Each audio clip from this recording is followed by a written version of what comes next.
Hey guys, welcome to another edition of VG Facts 5 Trivia, a show where we give you 5 pieces of trivia on different topics. Licensing can make or break a game. A developer could be contracted to make a game based on a particular intellectual property, or they might pitch their own ideas to a corporation in hopes of it being picked up. Licensing can also be tricky. It can limit ideas used for a game, and regional differences can restrict where the game can be released in the world. Some licenses only apply to one country, so developers might repurpose a game for another country using different sprites and models to represent an entirely different intellectual property. A license could also be unknown in parts of the world, so developers might reskin a game but keep the programming intact in order to increase sales in different regions. With that in mind, let's take a look.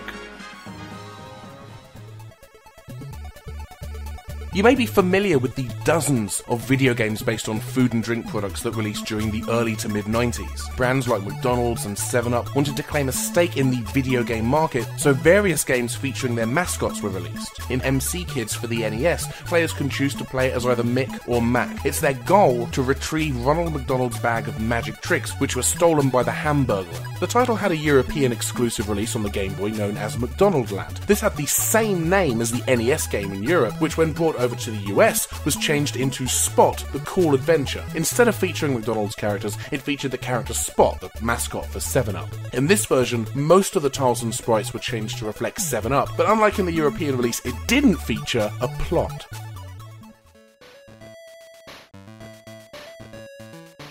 To coincide with the release of the 1993 animated film We're Back, a Dinosaur Story, a couple of tie-in games were released for the Super Nintendo, Game Boy, and Sega Genesis. The Game Boy version was developed by the now defunct studio Beam Software, later known as Chrome Studios. Though the US version featured the characters from the film, 3 other versions featuring entirely different characters were released in different parts of the world. In Australia, it was released as Agrosaur and featured Agro, a popular TV puppet. In Sweden, it was released as Bamsi and starred the Swedish children's cartoon bear of the same name. In Europe, it was released as an original title called Baby T-Rex. A 4th version was intended for release in the UK and would have featured Ed the Duck, another popular TV puppet, one who traumatized me as a child. However, this version was cancelled, which, worked out pretty good for me. On a side note, what's noticeable in all of these releases is that the theme music heavily resembles the theme from one of Beam Software's later titles, Radical Rex. During development, Radical Rex was called Baby T-Rex, meaning it's possible that Radical Rex is a sort of spiritual successor to the European Baby T-Rex.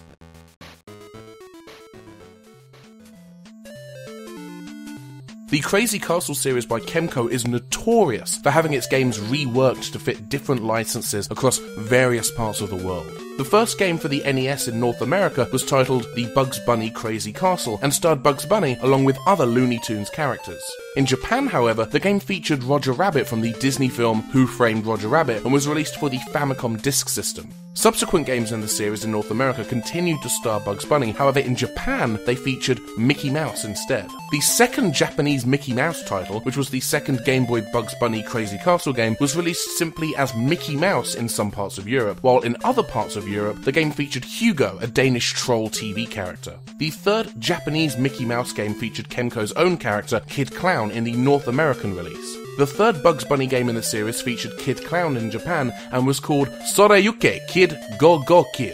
The 4th Japanese Mickey Mouse game was changed in North America to The Real Ghostbusters, while in PAL regions the game featured Garfield instead. The 6th, 8th and 9th games in the series had the same licenses worldwide and were based on Mickey Mouse, Bugs Bunny and Woody Woodpecker respectively.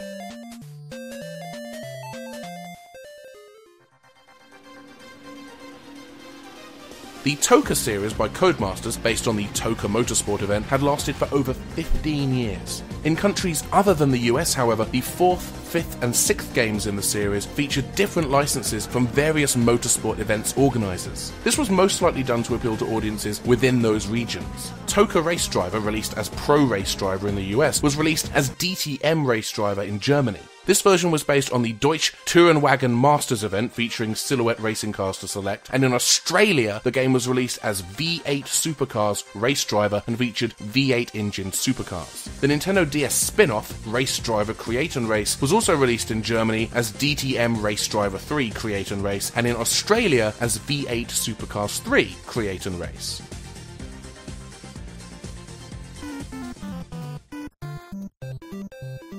Perhaps the most notable of regional license changes was the game Super Mario Bros. 2, or as it was released in Japan, Yumi Kojo Doki Doki Panic, which roughly translates to Dream Factory Heart-Pounding Panic. The original Japanese game was released for the Famicom Disk System and features the mascots of Fuji Television. The game was developed as part of a deal with Fuji Television and Nintendo to tie in with Fuji's Media Technology Expo, known as Yumi Kojo. When released in the West, the characters Imogen, Mama, Lena and Papa were replaced with Mario, Luigi, Peach and Toad. Doki Doki Panic was reskinned as a Mario game because the original Super Mario Bros. 2, later released in the West as Super Mario Bros. The Lost Levels, was deemed too difficult by Nintendo of America. The company essentially didn't want to alienate casual players and damage the Mario brand. The US Super Mario Bros. 2 for the NES would later be released in Japan as Super Mario Bros. USA. The game began development when Nintendo R&D in Kyoto were experimenting with a Mario game which innovated in vertical scrolling, in contrast to Super Mario Bros. Which prominently featured scrolling horizontally. It's possible that Doki Doki Panic began as a Mario game and was the true Mario sequel all along.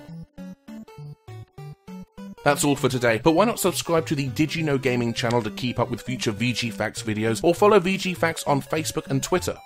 Got an idea for a list? Let us know in the comments and we might just pick up on it. Or why not check out some of these other videos? And if you've enjoyed the sultry sound of my marvellous dulcet tones, none of which are dulcet or indeed sultry, then you can check out my YouTube channel, PortsCenter, where I talk about interesting and unique ports, conversions and re-releases of video games. I actually did an episode about Doki Doki Panic and Super Mario Bros. 2, and I did an episode about the Bugs Bunny Crazy Castle, so having a hard time feeling like I haven't been just plagiarised just a little bit, just slightly, being a little hurt, a little personally attacked here, but also possibly that's a terrible joke. So thanks for watching. Please watch my videos. Thank you.